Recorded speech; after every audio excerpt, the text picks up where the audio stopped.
네, 안녕하세요. 윤도훈징자입니다. 반갑습니다. 이 자리에 서니까 떨림과 기대가 있습니다. 기대라고 하는 것은 제가 느끼고 묵상했던 부분들을 성도님들과 나눌 수 있어서 기대가 되고요. 특히 저쪽에 앉아 있는 학생들, 청년들에게 해주고 싶었던 이야기를 이 자리를 통해서 나눌 수 있어서 기대가 됩니다. 떨린다고 하는 것은 이 자리에 제가 감사합니다. 느껴지시지 않습니까? 처음 서는 자리입니다. 떨릴 수밖에 없겠죠. 그래서 제가 이 자리에서 혹 좀 말투가 이상하더라도, 제 표정과 제 수처가 좀 이상하더라도, 제 머리 스타일이 좀 이상하더라도 네, 판단하지 말고 들어주셨으면 좋겠습니다. 그래서 오늘 주제는 판단하지 말자입니다. 농담으로 한 얘기가 아니고 정말 주제가 판단하지 말자이고 부제로는 예수를 바라보자입니다. 그래서 우리 본문 말씀 마태복음 7장 1절에서부터 5절 말씀 함께 읽어보았으면 좋겠습니다. 마태복음 7장 1절에서부터 5절 말씀입니다.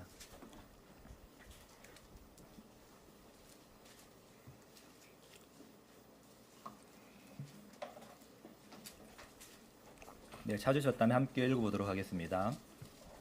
시작. 비판하지 말라. 비판을 받지... 이게 아닌가요? 마태복음 7장 1... 혹시 제가 이거 적어놓고 말씀 이거 한번 검증을 안 해봤는데요. 지금 네? 버전이 다르군요. 그럼 제가 버전 맞춰서 같이 읽도록 하겠습니다. 죄송합니다.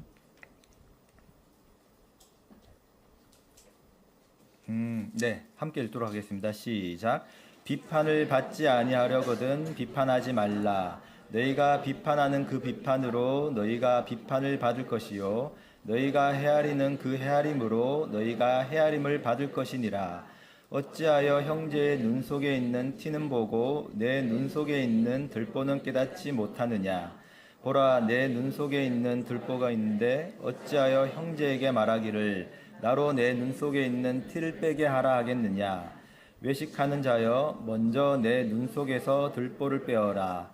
그 후에야 밝히 보고 형제의 눈 속에서 티를 빼리라. 네, 당시 유대 사회에서는 율법을 기준으로 해서 다른 사람들을 이렇게 판단하고 정죄를 하였습니다. 바리새인 서기관들, 이런 사람들은 겉으로 보기에는 경건해 보였을지 모르겠지만 그 내면의 죄와 교만은 보지 못한 채 다른 사람들을 지적하는 모습들이 좀 일반화되어 있었습니다. 여기서 그 비판하지 말라고 예수님께서 말씀하고 계시는데, 이 비판은 헬라어 원어로서 크리노라고 하는데요. 그 크리노는 판단이란 말과 동일한 뜻을 가지고 있습니다. 우리도 여기 계신 성도님들, 저뿐만 아니라 알게 모르게 일상 속에서 사람들을 많이 판단하고 있습니다. 말투 하나, 행동 하나, 겉으로 드러난 그 모습들로 인해서 쉽게 그 사람이 이러이러하다고 단정하는 우리들의 모습이 있습니다. 예수님은 오늘 본문에서 비판하지 말라고 말씀하고 계십니다. 예수님께서 금하신 것은 단순히 그런 말들을 하지 말라는 그런 것이 아니라 자기 의와 교만으로 남을 정죄하는 그 눈을 버리라고 하시는 말씀입니다. 본문 5절에서 예수님은 먼저 내 눈 속에서 들보를 빼어라. 그 후에는 밝히 보고 형제의 눈 속에서 티를 빼리라고 말씀하고 계십니다. 여기서 밝히 보고, 이 밝히 보고라는 말은 단순히 더 정확하게 본다, 더 바르게 본다, 이런 뜻이 아니고요. 그런 뜻을 넘어서 예수 그리스도의 마음으로 보는 것, 예수 그리스도를 통해서 그 사람을 보는 것을 의미한다고 생각할 수 있습니다. 그래서 오늘 말씀을 통해서 우리가 왜 판단하지 말아야 하는지, 그리고 어떻게 해야 사람을 밝히 볼 수 있는지 한번 나누어 보고자 합니다. 네, 첫 번째입니다. 판단하는 눈은 자신을 먼저 보지 못합니다. 예수님은 형제의 눈 속에서 그 작은 티를 그 사람들이 보면서 정작 자신의 눈 속에 있는 큰 들보는 보지 못한다고 말씀하십니다. 여기서 들보가 어떤 건지 저는 예전에 막연하게 이 들보는 뭔가 커다란 돌 같은 걸까라고 생각했는데 들보는 이 집을 받치고 있는 집에서 이 천장과 지붕을 받치고 있는 큰 나무 그걸 들보라고 하거든요. 그래서 집안의 대들보 이런 얘기 들어보셨잖아요. 그 지붕과 천장을 받치고 있는 그 나무들이 들보인데 쉽게 생각하자면 뭔가 이 긴 나무 강목 같은 큰 나무를 생각할 수 있겠습니다. 그게 막 눈에 박힌 채 다른 사람의 작은 티를 막 지적하고 있는 모습을 상상해 볼 수 있을 것입니다. 우리는 남의 티, 그 남의 작은 부족함은 쉽게 발견하지만 정작 내 안에 있는 교만, 남을 정죄하는 마음, 내 안에 사랑 없음은 발견하지 못할 때가 많습니다. 그리고 남을 판단하는 사람은 자신이 옳다고 생각하고 있습니다. 보통 내가 맞기 때문에 이것이 옳기 때문에 남을 판단하거든요. 그런데 예수님께서는 그런 모습을 향해서 외식하는 자여라고 책망하십니다. 왜냐하면 남을 도우려는 것처럼 보이지만 실제로는 자신의 죄와 부족함을 보지 못한 채 타인을 정죄하고 있기 때문입니다. 그러므로 주님은 어떻게 얘기하십니까? 내 눈 속에 있는 들보를 먼저 빼어라. 다른 사람을 보기 전에 나를 먼저 돌아보라고 말씀하고 계십니다. 다른 사람의 허물을 말하기 전에 하나님 앞에서 내 마음을 돌아보아야 합니다. 저는 지금 남을 판단하려거든 내가 먼저 떳떳해야 된다. 뭐 이런 얘기를 하려고 하는 것이 아닙니다. 누군가를 판단하려고 할 때 보통 어떻습니까? 내가 중요하다고 생각하는 것들을 판단합니다. 예를 들면 제가 말씀 보는 것이 정말 중요하다고 생각하는 사람이라면 말씀 보지 않는 사람들을 판단하지 않겠어요? 제가 예배를 잘 드리는 형제라면 예배 드리지 않는 그 사람을 판단할 것이고 집회에 정말 잘 참석하는 사람이라면 집회에 가끔씩 빠지는 그 사람들을 판단할 것입니다. 근데 그게 뭐 잘못된 게 있을까요? 맞는 말이지 않습니까? 말씀을 봐야 하는 것이 맞고 예배를 드리는 것이 당연하고 그리고 집회에 참석하는 것이 성도의 도리잖아요. 맞는 것과 당연한 것과 도리인데요. 그런데 우리는 판단할 때 우리가 옳다고 생각하는 그것들로 판단합니다. 우리 생각에서 이것이 맞고 이것이 당연하고 이것이 도리이고 옳다라고 생각하는 그것이 내 마음의 정당성으로 부여되게 된다면 그때 내가 하는 판단은 선한 것이 됩니다. 문제가 될 것이 없어요. 그건 꼭 필요한 거예요. 그런데 성도님들 한번 생각해 보시죠. 과연 우리가 그 판단으로 바뀌던가요? 이 자리에 계신 분들 중에 그 판단으로 잘 세워지고 그 판단으로 잘 양육되어져서 이 자리에 계십니까?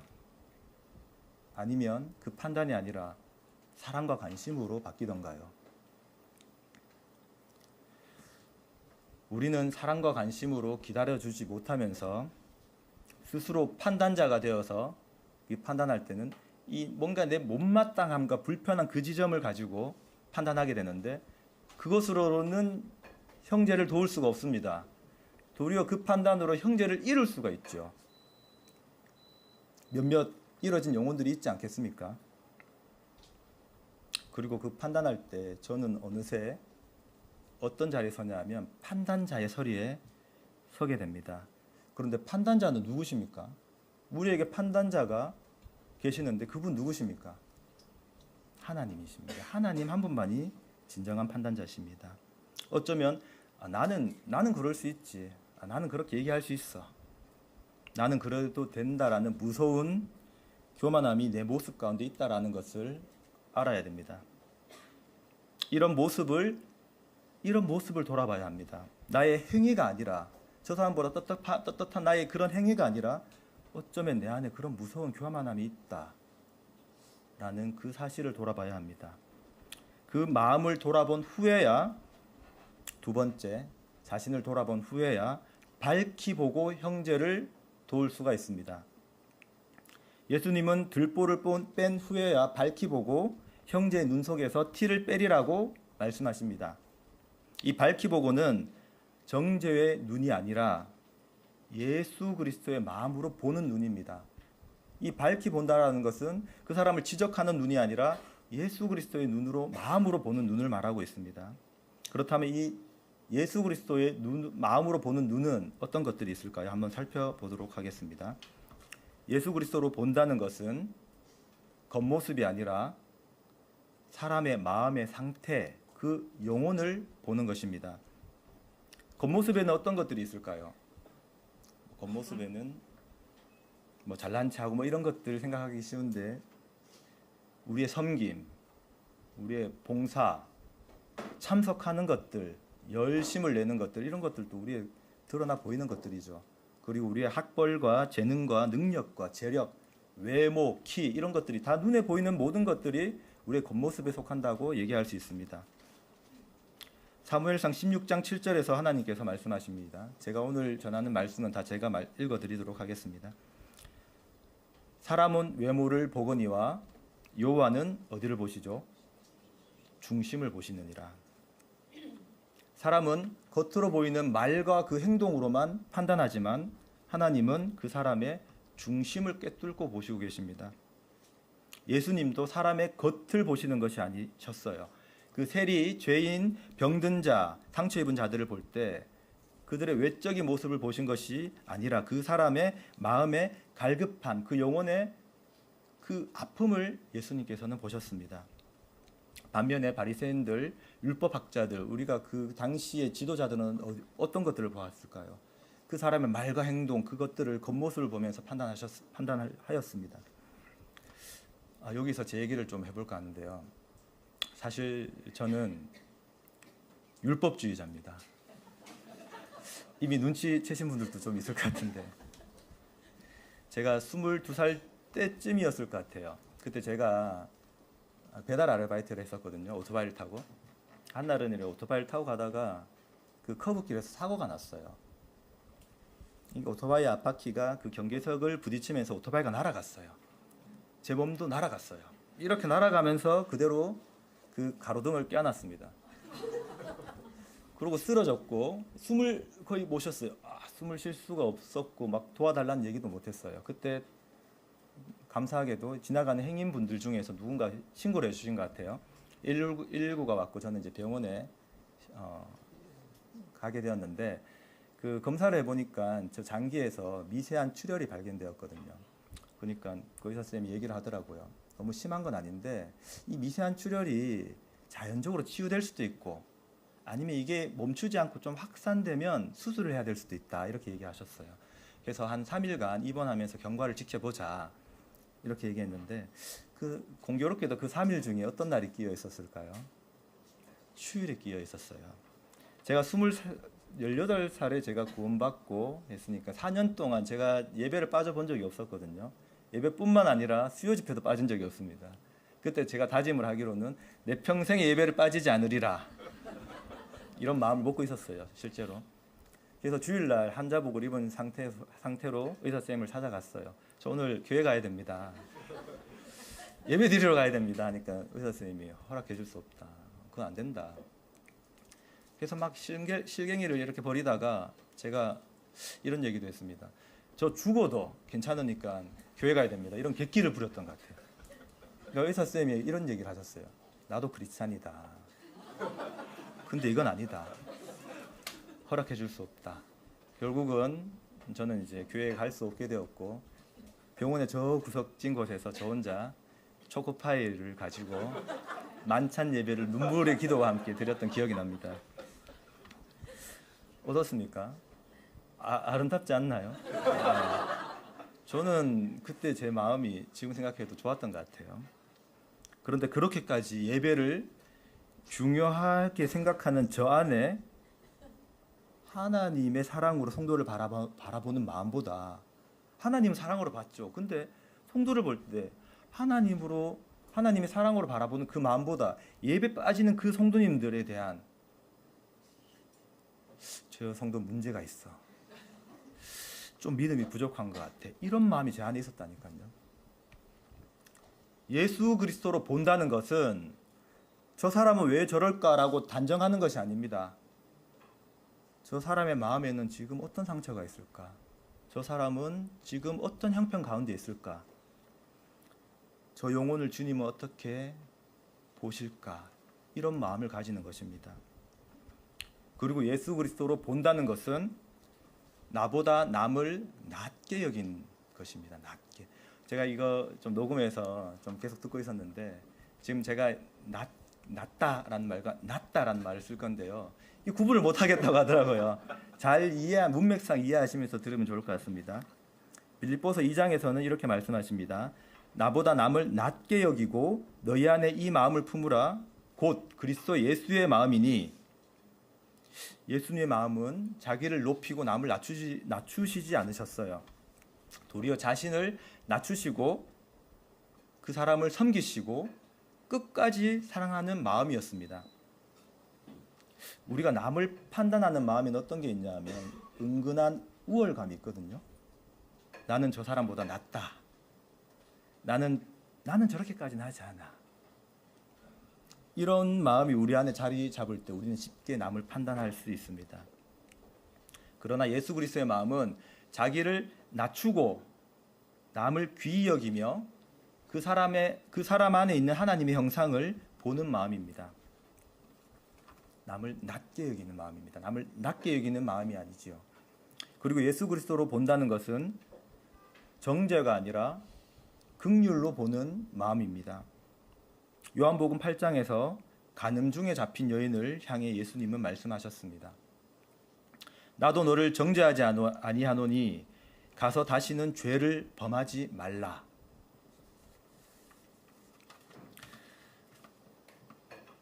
이거 하기 전에 제가 빠뜨린 것을 한 번 더 짚고 가도록 하겠습니다. 네, 정죄가 아닌 긍휼로 보는 이 예수님처럼 보는 마음 이전에 아까 낮게 여기고 낮게 여긴다. 제가 경험했던 것을 좀 얘기를 드리자면 우리는 남을 낮게 여긴다는 말 다 아시잖아요. 근데 부분적으로 그렇게 행하는 것 같아요. 부분적으로. 제가 캠프에서 어떤 나이 있으신 자매님을 보았거든요. 근데 그 자매님은 어떻게 하셨냐? 그 자매님은 형제는 낮게 여기고 자매는 낮게 여기는 경향이 있으셨어요. 그런 분들 한 번씩 보시는 것 같은데, 그리고 우리는 또 일반적으로 리더들은 낮게 여기고 그리고 일반 성도들은 좀 낮게 여기는 경향이 있는 것 같아요. 이것은 존중할 자를 더 존중한다라는 그런 개념과는 좀 다릅니다. 성도 간의 등급을 나눠서 나 자신도 그 한 등급에 속해가지고요. 나보다 윗등급과 아랫등급을 나누는 마음이에요. 예수 그리스도의 마음은 등급을 나눠서 보는 마음이 아닙니다. 누구에게는 내가 낮고 누구에게는 내가 낮은, 저 사람은 나보다 낮고 저 사람은 나보다 낮은 그런 마음이 아니라고요. 모든 성도에 대해서 그 사람 안에 있는 하나님의 형상을 보고 그를 귀하게 여기는 마음입니다. 이것이 그를 낮게 여긴다라는, 부분적으로 하는 것이 아니에요. 그리고 아까 말씀드린 것처럼 예수 그리스도로 본다는 것은 정죄가 아닌 긍휼로 보는 것입니다. 요한복음 아까 그 간음 중에 잡힌 여인을 향해서 예수님은 이렇게 말씀하십니다. 나도 너를 정죄하지 아니하노니 가서 다시는 죄를 범하지 말라. 예수님은 결코 죄를 가볍게 여기시는 분이 아니셨어요. 그러나 죄인을 무너뜨리는 정죄보다 그를 회복시키는 긍휼과 사랑으로 대하셨습니다. 이것이 예수님의 마음입니다. 사람을 판단하는 눈은 어떻죠? 상대의 허물을 들추어내고 말고 그걸로 끝납니다. 하지만 예수님의 눈은 상대의 허물을 보더라도 그를 회복시키고 살리기를 원하시는 마음이었습니다. 그래서 형제의 티를 빼는 일도, 그 문제를 티라고 얘기하잖아요. 그 형제의 티를 빼는 일도 그를 비난하기 위해서가 아니라 그를 사랑으로 돕기 위해서 해야 하는 것입니다. 정죄의 말이 아니라 긍휼의 마음으로 그 사람에게 다가가는 것입니다. 예수 그리스도로 본다라는 것을 한 번 더 정리하겠습니다. 나보다 남을 낮게 여기고 그 사람의 겉모습이 아니라 그 사람의 중심을 보고 정죄가 아닌 긍휼로 보는 것, 이것이 예수 그리스도로 본다는 것입니다. 아시겠죠, 성도님들? 그렇게 하셔야 됩니다. 그런데 말입니다. 무슨 TV 프로그램 보는 것 같죠? 그게 되던가요? 되시던가요? 잘 되십니까? 제가 분명히 말씀드릴 수 있는 것이 한 가지 있는데, 우리가 노력한다고 예수 그리스도의 마음으로 사라지는, 그렇게 볼 수 있는 존재들이 아니라는 것입니다. 노력해서 된다고요? 노력해서 겉모습은 따라할 수 있겠죠. 우리가 노력해서 겉모습은 따라 할 수 있을지 몰라도 노력해서 예수 그리스도의 마음을 우리가 가질 수 없다니까요. 그렇다면 우리는 어떻게 예수 그리스도의 마음으로 사람을 볼 수 있을까요? 어떻게 하면 그렇게 할 수 있을까요? 세 번째입니다. 예수를 바라볼 때 우리는 예수 그리스도로 볼 수 있습니다.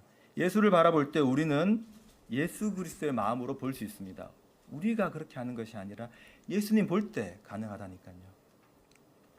히브리서 12장 2절은 말씀하십니다. 믿음의 주요 또 온전하게 하시는 이인 예수를 바라보자. 우리가 사람만 바라보면 어떻습니까? 비교하게 되고 실망하게 되고 판단하게 됩니다. 그런데 예수님 바라보면 어떻습니까? 먼저 내가 예수님 앞에 큰 긍휼을 입은 자임을 깨닫게 되는 거죠. 예수님이 나를 정죄하지 않으셨어요. 저를 용서하셨어요. 그 예수님의 사랑을 받았기 때문에 그 사랑으로 볼 수 있는 것입니다. 예수님을 바라볼 때 내가 그렇게 해야지가 아니라, 그리고 예수님을 바라보는 사람은 자기 기준으로 보지 않습니다. 자기 기준으로 보는 사람은 어떤 사람이냐면 그 사람은 판단을 자기 기준으로 하겠죠. 그런데 사랑도 자기 기준으로 합니다. 사랑도 자기 기준으로 한다니까요. 이것이 사랑이다. 어느 한 사람이 생각이 났습니다. 그 사람을, 다른 사람을 돕는데 어떻게 돕냐 하면 자기를 약간 불사르듯이 그렇게 도왔어요. 제가 보기에 정말 놀라웠고 능력이 있었습니다. 그 사람을 통해서 실제로 그 주변이 변화되고 그 주변의 그 사람들이 하나 되는 그 모습도 보았습니다. 그런데 그 하나됨이 예수로 하나됨, 교회의 하나됨으로 나타나지 않았어요. 그 사람을 중심으로 된 하나됨으로 나타난 것으로 저는 보여졌습니다. 그리고 그 사랑은 자신이 쏟아부은 만큼 요구하는 것이 많아지는 사랑이었어요. 인간의 사랑은 그렇습니다. 결국은 요구하는 사랑으로 바뀌어갑니다. 내가 이만큼 했으니까, 내가 이렇게 했는데. 인간의 기준이 그러합니다. 하지만 예수님을 바라보는 사람은 사람을 자기 기준으로 보지 않습니다. 예수님의 마음으로, 예수님의 긍휼로, 예수님의 사랑으로 보게 됩니다. 이런 것들을 우리가 예수님을 바라볼 때 할 수 있다니까요. 자, 예수를 바라보자. 그 예수님을 바라본다는 것은 어떤 것이냐면 예수를 생각하는 것입니다. 예수와 함께하는 것입니다. 예수를 사랑하는 것입니다. 우리 삶에서, 우리 모임에서, 우리의 만남에서 우리의 입술이 예수를 드러내는 것입니다. 내가 드러나는 것이 아니라, 우리가 드러나는 것이 아니라 예수가 드러나는 것입니다. 그렇게 예수를 드러내는 것이 곧 예수를 바라보는 것이죠. 아까 옹골 성춘교회를 얘기했는데 그곳에서는 그들의 모임 가운데, 만남 가운데 내가 막 드러나고 우리가 드러나고 우리가 하나 되고가 아니라 예수가 드러나고 예수로 하나 되고 교회가 하나 되는 그 모습들을 보았습니다. 우리 한번 같이 따라해 봤으면 좋겠습니다. 예수를 바라보자. 예수를 생각하자. 예수와 함께하자. 예수를 사랑하자. 예수를 드러내자. 네, 감사합니다. 오늘 저의 주제가 판단하지 말자입니다. 그런데 우리가 살면서 누구를 가장 많이 판단하는 것 같으세요? 여러분들은 누구를 가장 많이 판단하세요? 네? 가족, 또 누구를 가장 많이 판단하십니까? 우리는 우리 자신을 가장 많이 판단합니다. 뭐 틀렸나요? 갑자기 뭐 이건 제 생각입니다. 우리는 우리 자신을 가장 많이 판단하는 것 같아요. 왜냐하면 우리는 늘 우리를 보고 있잖아요. 나의 상태대로 내가 좋은 상태면 내가 좋은 사람인 것 같고, 내가 나쁜 상태면 내가 나쁜 사람인 것 같고, 그렇게 우리를 판단하지 않습니까? 이번 주에 내가 말씀도 6일 동안 잘 보고, 기도도 항상 드렸고, 찬양도 항상 듣고 불렀고, 뭐 전도까지 했어요. 이렇게 뭔가 나무랄 것 없는 한 주를 살아왔다면 그 주의 예배는 어떻습니까? 자신 있게 드릴 수 있습니다. 이런 자가 드리는 예배 어떻습니까? 하나님께서 받으시는 예배. 근데 반대로 한 주 동안 말씀도 안 보고 친구 또는 부모 또는 부부 이렇게 싸우고 뭔가 찜찜하고 좀 어두운 한 주를 보냈다면 오늘은 예배 드릴 마음도 상태도 아닐 뿐더러 이 예배는 하나님께서 받으시지도 않을 것 같아요. 그렇게 생각 들지 않습니까? 그런데 누가 누구의 기준으로 누구를 보고 있는 것입니까? 내가 내 기준으로 나를 보는 것이죠. 내 모습, 내 상태의 좋고 나쁨으로 하나님 앞에 설 수 있는 자는 단 한 사람도 없습니다. 성경에서는 이렇게 가르쳐 주십니다. 오직 예수를 믿지 않음으로 하나님 앞에 설 수 없고, 오직 예수를 믿음으로 하나님 앞에 설 수 있다. 내 상태가 좋아서 하나님 앞에 설 수 있는 것이 아니고, 내 상태가 나빠서 하나님 앞에 설 수 없는 것이 아니라 오직 예수를 통해, 예수를 인해서 그 하나님 앞에 설 수 있는 것입니다. 그렇기 때문에 나로 말미암는 것들로 나를 보는 것이 아니라 예수님으로 말미암아 나를 볼 때 예수님 마음으로 나를 볼 수 있습니다. 내가 나를 판단하는 것이 아니라 예수를 바라볼 때 예수님의 마음으로 나를 볼 수 있습니다. 예수를 바라보자. 내 기준이 아닌 예수님 기준으로 볼 때 형제를, 자매를, 이웃을, 부부를, 그 남편을, 부인을, 그리고 나 자신을 예수님 마음으로 볼 수 있는 것입니다. 이제 마무리를 짓도록 하겠습니다. 예수님은 우리에게 판단하지 말라고 말씀하십니다. 그 이유는 판단 자체를 즐기며 사는 사람이 되지 말라는 것이고, 정죄의 눈으로는 결코 형제를 도울 수 없다는 것입니다. 먼저 내 눈 속에 들보를 빼야 됩니다. 그 들보는 먼저 내 자신을 하나님 앞에 돌아보는 것입니다. 그리고 그 후에야 밝히 본다는 것이 뭐라고 했죠? 곧 예수 그리스도의 마음으로 그를 볼 수 있는 것입니다. 예수 그리스도로 본다는 것은 겉이 아니라 그 중심을 보는 것이고, 나보다 남을 낮게 여기는 것이고, 정죄가 아닌 긍휼로 바라보는 것입니다. 그리고 그런 눈은 노력한다고 되는 것이 아니라 예수 그리스도를 바라볼 때 예수를 통해서 우리에게 주어지는 것입니다. 오늘 우리도 사람을 함부로 판단하는 그 눈을 내려놓고 예수님께서 우리를 보셨던 그 마음으로 옆에 성도를 보고, 가족을 보고, 이웃을 보고, 그리고 나 자신을 볼 수 있었으면 좋겠습니다. 정죄하는 사람이 아니라 살리는 사람, 판단하는 사람이 아니라 긍휼히 여기고 사랑하는 사람, 무엇보다도 내 기준으로 보는 사람이 아니라 예수 그리스도의 기준으로, 예수 그리스도로 보는, 예수 그리스도를 바라보는 우리들이 되기를 소망합니다. 네, 그럼 오늘의 말씀을 이것으로 마무리하도록 하겠습니다. 이후는 그 교회학교 소그룹 시간으로 가실 텐데요. 각자 속한 소그룹 교회학교로 이동하시면 될 텐데, 한번 기도하고 모든 시간을 마치도록 하겠습니다. 하나님, 감사를 드립니다. 우리가 하나님 앞에 설 수 없는 자들인데 예수 그리스도를 통하여서 이 자리에 설 수 있게 하심에 감사를 드립니다. 그런데 우리가 예수로 우리가 하나님 앞에 섰는데 여전히 나 자신으로 사람들 앞에 하나님 앞에 서려고 하는 우리의 본성의 죄악들이 있습니다. 다시금 예수를 바라보고 예수의 마음으로 나를 보고 성도를 보고 또한 하나님을 찬양하는 우리의 삶이 될 수 있게 도와주세요.